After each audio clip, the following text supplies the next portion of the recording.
ദൈവത്തിരുനാമത്തിന് മഹത്വം ഉണ്ടായിരിക്കട്ടെ. അനുഗ്രഹീതമായ നല്ല ഈ സമയത്തിനായി ദൈവത്തിന് സ്തോത്രം ചെയ്യുന്നു. അനുഭവങ്ങൾ പങ്കിടുവാൻ കർത്താവ് തരുന്ന വലിയ ദൈവകൃപയ്ക്കായി ഞാൻ ദൈവത്തിന് സ്തോത്രം ചെയ്യുകയാണ്. എൻ്റെ ജീവിതത്തിൽ കർത്താവ് ചെയ്ത ചെറുതും വലുതും ഒത്തിരിയേറെ അനുഭവങ്ങൾ എൻ്റെ ജീവിതത്തിൽ മാത്രമല്ല, ക്രിസ്തുവിൽ വിശ്വസിക്കുന്ന നമുക്കെല്ലാവർക്കും ദൈവം ഇതുപോലെ ചെറുതും വലുതുമായ എത്രയോ നന്മകൾ നമ്മുടെ ജീവിതത്തിൽ ചെയ്യുന്നുണ്ട്.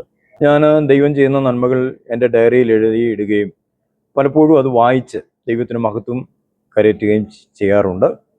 ഈ അടുത്തിടയ്ക്കാണ് അതെല്ലാം യൂട്യൂബ് വഴിയായി ഒന്നിടണമെന്ന് എൻ്റെ മനസ്സിൽ ചിന്തയുണ്ടായത്. അങ്ങനെയാണ് ഞാനിതിന് തയ്യാറാകുന്നത്. നിങ്ങളിത് ഷെയർ ചെയ്യണം, പ്രാർത്ഥിക്കണം.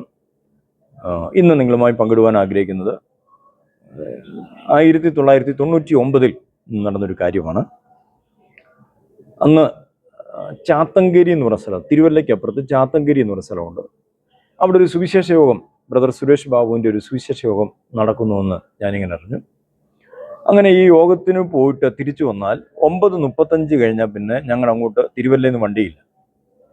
അപ്പോൾ 9:35 വന്നാൽ മുരണി ബസ് എന്ന് പറഞ്ഞൊരു ബസ്സുണ്ട്. അതാണ് ലാസ്റ്റ് ബസ്. ബസ് കിട്ടിയെങ്കിൽ മാത്രമേ തക്ക സമയത്ത് വീട്ടിൽ വരെ എത്താൻ കഴിയത്തുള്ളൂ. അപ്പോൾ ഞാൻ ഒരു ദൈവദാസനോട് പറഞ്ഞു, അദ്ദേഹത്തിന് ബൈക്കുള്ള ആളാണ്, എനിക്ക് 9:30 തിരുവല്ലയിൽ എത്തണം, അങ്ങനെ കൊണ്ടുവിടാമെന്നുണ്ടെങ്കിൽ ഞാൻ വരാമെന്ന് പറഞ്ഞ് ഈ ചാത്തങ്കേരി കൺവെൻഷന് അദ്ദേഹം സമ്മതിച്ചു.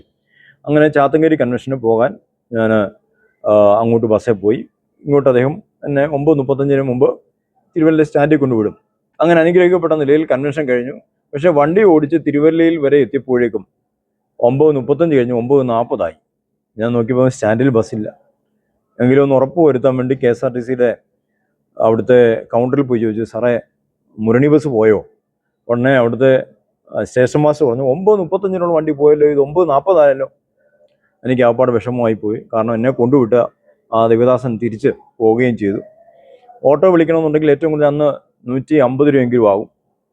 ഇനിയുള്ളത് തിരുവല്ല മെഡിക്കൽ മിഷൻ ഹോസ്പിറ്റലിൽ അവിടെ ചെന്നാൽ രോഗികളെയൊക്കെ കൊണ്ട് വിട്ടിട്ട് തിരിച്ചു പോകുമ്പോൾ റിട്ടേൺ വരുന്ന ഓട്ടോറിക്ഷയാണ്. ആ ഓട്ടോറിക്ഷ കിട്ടുമെന്നുള്ള വിചാരത്താൽ ഞാൻ തിരുവല്ല മെഡിക്കൽ മിഷൻ ആശുപത്രിയുടെ മുമ്പിൽ ഏകദേശം ഒരു 10 മിനിറ്റോളം നിന്നു. അനേകം ഓട്ടോ വന്നു, പക്ഷേ ഒരു ഓട്ടോയും നിർത്തിയില്ല. അനേകം ബൈക്കുകൾ അതിൽ വന്നു, അതിനെല്ലാം ഞാൻ കൈ കാണിച്ചു, അതും നിർത്തിയില്ല. അങ്ങനെ വളരെ ഭാരത്തോടെ ഞാൻ പതുക്കെ നടക്കാൻ ആരംഭിച്ചു. അത് നടന്ന് കുറ്റപ്പുഴ പാലം കഴിഞ്ഞ് മാടമുക്ക് എന്ന് പറഞ്ഞ സ്ഥലത്തെത്തി. ആ സ്ഥലത്തെത്തിയപ്പോൾ പെട്ടെന്ന് എൻ്റെ ചെരുപ്പ് പൊട്ടിപ്പോയി. വള്ളിച്ചെരുപ്പായിരുന്നു, പാരകൻ്റെ ഒരു കറുത്ത ചെരുപ്പായിരുന്നു. അത് വള്ളി പൊട്ടിപ്പോയി. പെട്ടെന്ന് ഞാൻ ബാഗിൽ നിന്ന് ഒരു സേഫ്റ്റി പിൻ എടുത്ത് അതൊക്കെ ഒന്ന് ശരിയാക്കി തയ്ച്ചു, അത് കുത്തിവെച്ചു. വീണ്ടും നടക്കാൻ ആരംഭിച്ചു. ഒരു 10 ചുവട് വെച്ചപ്പോൾ വീണ്ടും ചെരുപ്പ് പൊട്ടിപ്പോയി. വീണ്ടും ഞാൻ ശരിയാക്കി വീണ്ടും നടക്കാൻ തുടങ്ങി. അങ്ങനെ നടക്കുന്ന സമയത്ത് പെട്ടെന്ന് എൻ്റെ പിന്നിൽ നിന്ന് ശബ്ദം കേൾക്കുക, ഒരു ബസ് വരുന്ന പോലെ ശബ്ദം ഞാൻ കേൾക്കുക. ഞാൻ തിരിഞ്ഞു നോക്കിയപ്പോൾ KSRTC ബസ് വരുന്നു, ബോർഡ് വെച്ചിട്ടുണ്ട്. പെട്ടെന്ന് എൻ്റെ മനസ്സിലേക്ക് വന്നു, സ്റ്റേഷൻ മാസ്റ്റർ പറഞ്ഞാണല്ലോ 9:35 വണ്ടി പോയത്, പിന്നെ എന്താ ഈ വണ്ടി വരുന്നത്? ഇനി മനസ്സിൻ്റെ മതിഭ്രമം വല്ലതാണോ, മയക്കാഴ്ചയാണോ എന്നൊരു ചിന്ത വന്നിട്ട് ഞാനൊന്ന് കയ്യിൽ പിച്ച് നോക്കി. വേദനയുണ്ട്, മയക്കാഴ്ചയൊന്നുമല്ല. അപ്പോഴേക്കും ബസ് എൻ്റെ അടുത്ത് വന്നു. എന്തായാലും ഞാൻ പെട്ടെന്ന് കൈ കാണിച്ചു. ആ ബസ് ഒരു വലിയ ശബ്ദത്തോടെ എൻ്റെ മുമ്പിൽ പെട്ടെന്ന് ചവിട്ടി നിർത്തുക. അന്ന് KSRTC ബസ്സിന് ഡോറുകളില്ല. ഞാൻ ചാടി കയറി ബസ്സിൽ നോക്കിയപ്പോൾ യാത്രക്കാരുമില്ല, ഡ്രൈവറും കണ്ടക്ടറും മാത്രമേ ഉള്ളൂ. അവിടെ ആ ബസ് കയറിയ സമയത്ത് ഞാനിങ്ങനെ പിച്ച് നോക്കി, ഇനി സ്വപ്നം കാണുക, കാരണം അങ്ങനെയൊക്കെ സാധ്യതയുണ്ടല്ലോ. അങ്ങനെയാണോ എന്നറിയാൻ വേണ്ടി ഞാൻ പിച്ച് നോക്കി. ഇല്ല, വേദനയുണ്ട്, ബസ് തന്നെയാണ്. ഞാനിപ്പോഴും നടന്ന് മുമ്പിൽ ചെന്നപ്പോൾ ഈ ബസ് ഓടിക്കുന്ന എൻ്റെ ഒരു കൂട്ടുകാരനാണ്. എൻ്റെ കൂടെ 1ാം ക്ലാസ് മുതൽ 4ാം ക്ലാസ് വരെ മലമ്പാറ സ്കൂളിൽ എൻ്റെ സഹപാഠിയായിരിക്കുന്ന വിനോദ് കുമാർ, അദ്ദേഹത്തിൻ്റെ സ്ഥലം പൂച്ചവാലിങ്കൽ എന്ന് പറഞ്ഞ സ്ഥലമാണ്. അവനാണ് ഈ വണ്ടി ഓടിക്കുന്നത്. ഞാൻ ഓടിച്ചെന്ന് അവനോട് ചോദിച്ചു, വിനോദ് എന്താ ഈ സമയത്ത് വണ്ടി പോയെന്നാണല്ലോ സ്റ്റേഷൻ മാസ്റ്റർ പറഞ്ഞത്. ഉടനെ അവൻ എന്നോട് ചോദിക്കുക, നീ എന്താ ഇവിടെ നിൽക്കുന്നത്?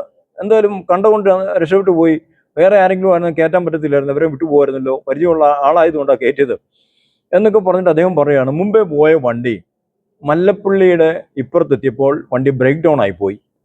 ആ ബസ് മുരണിക്ക് പോകേണ്ട വണ്ടിയാണ്. അത് മാത്രമല്ല രാവിലെ 5 മണിക്ക് തിരികെ വരേണ്ടതുമാണ്.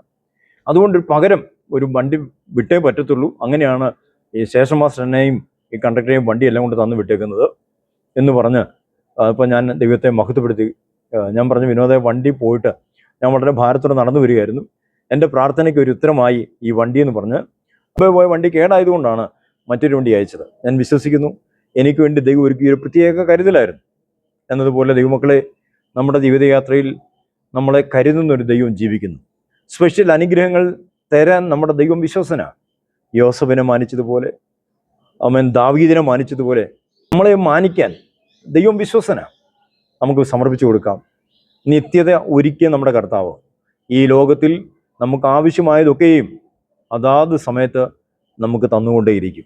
ഈ ചാനൽ നിങ്ങൾ ശ്രദ്ധയോടെ കേൾക്കണമേ, പ്രാർത്ഥിക്കണമേ, ഇത് ഷെയർ ചെയ്യണമേ. Okay, God bless you.